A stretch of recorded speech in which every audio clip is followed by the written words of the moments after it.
Hello guys, কেমন আছো তোমরা সবাই? আশা করছি অনেক ভালো আছো, আমিও অনেক ভালো আছি। তো কিছুদিন আগেই নিয়েছিলাম নাইকা থেকে কিছু প্রোডাক্ট। তো পার্সেলটা খুব তাড়াতাড়ি চলে এসেছিলো আমার কাছে।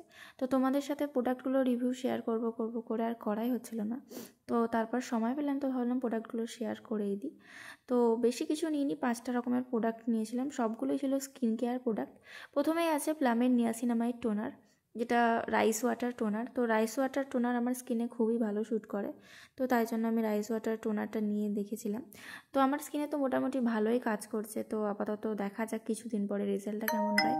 তো তারপরে নিয়েছিলাম dot and key ceramide moisturiser, যেটাতে আছে হাইলোনিক অ্যাসিড। তো হাইলোনিক অ্যাসিড ড্রাই স্কিনের জন্য অত্যন্ত ভালো। তো সবাই একবার করে এই ময়শ্চারাইজারটা একবার ইউজ করে দেখো, খুবই লাইট ওয়েট ময়শ্চারাইজারটা।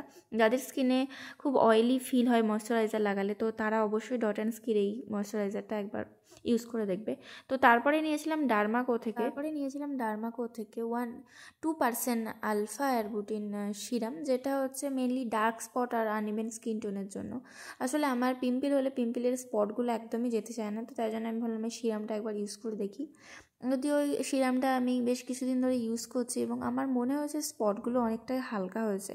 তো যাই হোক, এটা এত তাড়াতাড়ি তো কোনো কিছুরই রেজাল্ট পাওয়া যায় না, তো ব্যবহার করতে করতে হয়তো রেজাল্টটা আসবে। আর সিরামটাও প্রচুরই লাইট ওয়েট, একদমই অয়েলি ফিল আসে না স্কিনটাতে। সিরামটা মাখার পরই সিরামটা খুব তাড়াতাড়ি স্কিনটাতে অ্যাবজর্ব হয়ে যায়। এই যে আমি একটু অ্যাপ্লাই করে তোমাদেরকে দেখালাম, একদমই নন গ্রিসি ফিল হয়। সিরামটা রাতে একবার ইউজ করা যেতে পারে কিংবা সকালেও ইউজ করা যেতে পারে, তোমরা যখন যেভাবে ইউজ করতে পারো। এটা মেনলি ব্রোনোর স্পট আর আনইভেন স্কিন টোনের জন্য খুবই ভালো। তো তারপরে নিয়েছিলাম আমার ফেভারিট লোটাসের নাইট ক্রিম, যেটা আমি প্রায় 1 বছরেরও বেশি ধরে ইউজ করছি। তো লাস্টে একবারই সব প্রোডাক্টগুলো তোমাদের সাথে শেয়ার করলাম। তো ভালো লাগলে অবশ্যই সাবস্ক্রাইব করো।